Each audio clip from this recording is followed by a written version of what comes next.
Welcome into the Leggy Sports YouTube channel. Today, we're going to be talking about the Pistons win over the Knicks. If you're Detroit, at this point, do you want to get to the 5 seed and face Indiana? You have seen success against this New York team. No, they didn't have Josh Hart. No, they didn't have OG Anunoby. So you might be saying, Leggy, what are you talking about, man? But you're 3-1 against them on the year. And that's when they've had a healthy squad. Cade Cunningham has looked like the best player on the whole court. And people are talking about Jalen Brunson being one of the best point guards on earth. I mean, he is. But Cade Cunningham's right up there, if not above him. You're talking about Mikal Bridges, a guy Brooklyn was able to get an absolute haul for. When Cade Cunningham came into this year, I don't think anybody really thought of him as being a player that would outshine players on the New York Knicks. And yes, they have the market. Jalen Brunson might get the All-NBA nod over him. Actually, with injuries, he might not at this point. So we're talking about a series where you have a chance to have the best player on the court whenever he's playing. They can't have him guard Jalen Brunson like they did this game. Because when you have Cade on Brunson, who is a certified flopper, you're going to draw fouls, and that's what Cade was able to do in a negative way. I mean, Jalen Brunson was on the court multiple times. Dennis Schroeder was laughing it off. But when you're talking about having your star player out there in Cade Cunningham, you cannot have him take those fouls, even if he's one of your better defenders. But you have a challenge because you have big scores like Mikal Bridges when OG Anunoby comes back, when you already have Josh Hart out there. Asar Thompson is going to be busy. Tobias Harris is going to be busy. Heck, even Tim Hardaway Jr. at that point is going to be busy. So what do you do with Cade Cunningham? You need to put somebody big on Jalen Brunson, but Cade Cunningham isn't the answer because you can't have him drawing fouls. I mean, Asar Thompson, you don't want him drawing fouls either, but you need to stop Brunson. But then it gets to the idea of who's going to be on Mikal Bridges. So there's a lot of matchup things that need to get figured out going forward for this series. Just about any fan of any team in the NBA, from casual to elite, could look at that point guard position and say, you know, that might be the marquee matchup.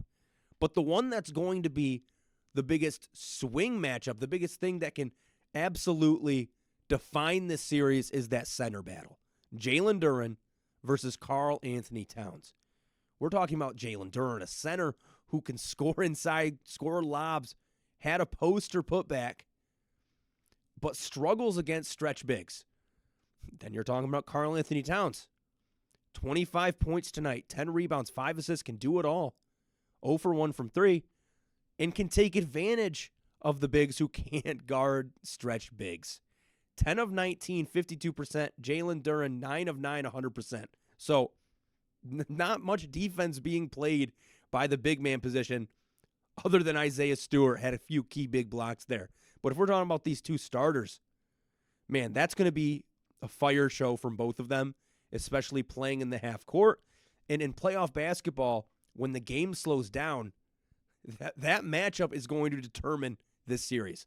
You can talk about Jalen Brunson and Cade Cunningham being the biggest factors, but the ones who are going to push it over are going to be at the center position. And it feels like this second half of the season, we've seen Ron Holland come on. He was a huge factor in this game, playing meaningful minutes, playing hard-nosed minutes in I was going to say fast-paced. No, it was the opposite, a slow-paced game. Being able to take advantage of his matchups, get inside, 6 of 11 from the field, 13 points.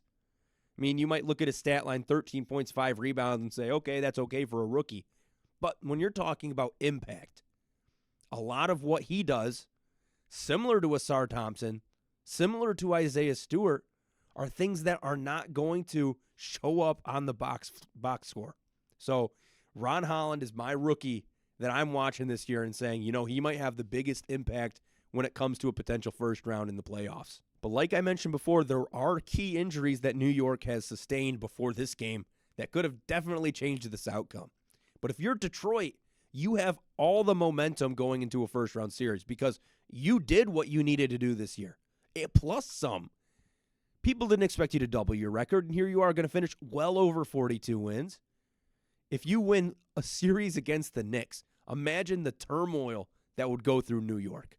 People thought they were finals contenders after getting Mikal Bridges. They thought he was that second star next to Jalen Brunson. And if you get beat by a young, scrappy Detroit Pistons team that won 14 games last year, and obviously completely different team, that's embarrassing.